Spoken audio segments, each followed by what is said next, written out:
प्रभ मेरो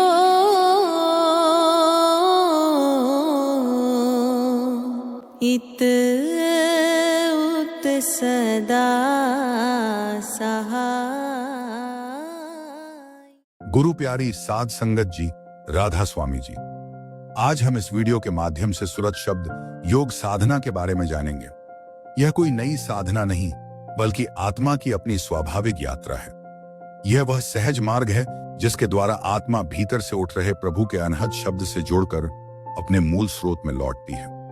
संत महात्माओं ने बताया है कि प्रभु ने अपनी प्राप्ति का यह साधन हर जीव के भीतर आंखों के पीछे पहले से ही स्थापित कर रखा है। जब साधक संत सतगुरु के उपदेश अनुसार सुरत को भीतर एकाग्र करके शब्द में लीन करता है, तभी आत्मा का परमात्मा से मिलने का सफर आरंभ होता है। साध संगत जी, हमारी आत्मा की मूल प्रवृत्ति ऊपर की ओर है। वह प्रकाश और ध्वनि की ओर स्वाभाविक रूप से आकर्षित होती है। जैसे लोहे का टुकड़ा अपने आप चुंबक की ओर खींचता है, कोई उसे समझाता नहीं, कोई जोर नहीं लगाता, वैसे ही आत्मा शब्द की ओर अपने आप आकर्षित होती है। आत्मा की यही स्वाभाविक खिंचाव सुरत कहलाती है, और उसी सुरत का शब्द में टिक जाना ही वास्तविक साधना है। यहाँ पर शब्द से हमारा मतलब कोई बोला हुआ अक्षर नहीं, बल्कि शब्द वह जीवंत, चेतन और अनहद ध्वनि है जो प्रभु की सत्ता से निरंतर प्रवाहित हो रही है। अब आपके मन में सवाल आया होगा कि फिर हमें वो शब्द सुनाई क्यों नहीं देता। साध संगत जी, जैसे रेडियो में तरंगें हर समय मौजूद रहती हैं, लेकिन जब तक रेडियो को सही फ्रीक्वेंसी पर नहीं लाया जाता, तब तक कुछ सुनाई नहीं देता। उसी तरह शब्द हर समय हमारे भीतर मौजूद है, लेकिन सुरत जब तक सही स्थान पर स्थिर नहीं होती, तब तक वह सुनाई नहीं देता। संत महात्मा बताते हैं कि प्रभु ने आत्मा को कभी संसार में भटकने के लिए नहीं बनाया। आत्मा को संसार में भेजते समय ही उसके भीतर वापस लौटने का मार्ग भी छुपा कर रख दिया गया। जैसे माँ बच्चे को भीड़ में भेजते समय उसके हाथ में अपना पता थमा देती है, वैसे ही प्रभु ने आत्मा को संसार में भेजते समय उसके भीतर लौटने का पता, शब्द रख दिया। यह कोई नया मार्ग नहीं, यह वही सनातन मार्ग है जो सृष्टि के आरंभ से आज तक चला आ रहा है। मनुष्य बाहर खोज करता है, तीर्थों में, ग्रंथों में, कर्मकांडों में, लेकिन प्रभु का द्वार बाहर नहीं, भीतर है। जब तक सूरत बाहर की ओर फैली रहती है, तब तक आत्मा संसार के बंधनों में उलझी रहती है, और जैसे ही सूरत भीतर की ओर मुड़ती है, शब्द स्वयं उसे अपनी ओर खींच लेता है। संत समझाते हैं कि शब्द प्रकाश भी है और ध्वनि भी।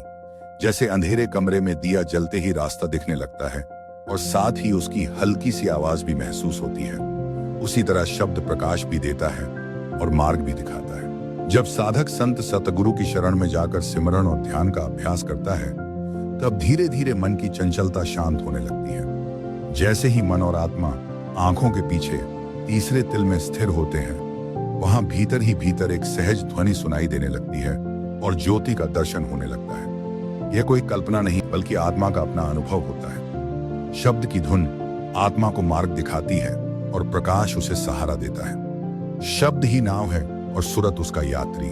जैसे नदी में नाव चलाने वाला आंख बंद करके नाव नहीं छोड़ देता, बल्कि नाव की धारा के साथ बहता है, वैसे ही आत्मा शब्द की धारा में बहकर सहज ही पार पहुंच जाती है। इसी तरह आत्मा शब्द की नाव पर बैठकर भवसागर को पार करती है। बिना शब्द के साधना ऐसे है जैसे बिना नाव के नदी पार करना। चाहे कितनी ही चतुराई क्यों न लगाई जाए, पार नहीं पहुंचा जा सकता। संत महात्मा चेतावनी देते हैं कि बाहर मुखी साधन मन को और उलझाते हैं। वे कुछ समय का संतोष तो दे सकते हैं, लेकिन स्थायी शांति नहीं। जैसे नमक का पानी पीकर प्यास और बढ़ जाती है, वैसे ही बाहर की साधनाएं कुछ समय का सुख देती हैं, लेकिन भीतर की तृष्णा को नहीं बुझा पाती। सच्चा मार्ग वही है जो आत्मा को उसके मूल से जोड़ दे। सुरत शब्द योग कोई कठिन तपस्या नहीं, बल्कि आत्मा की स्वाभाविक अवस्था में लौटने की विधि है। आत्मा शब्द की अंश है और शब्द प्रभु की सत्ता है।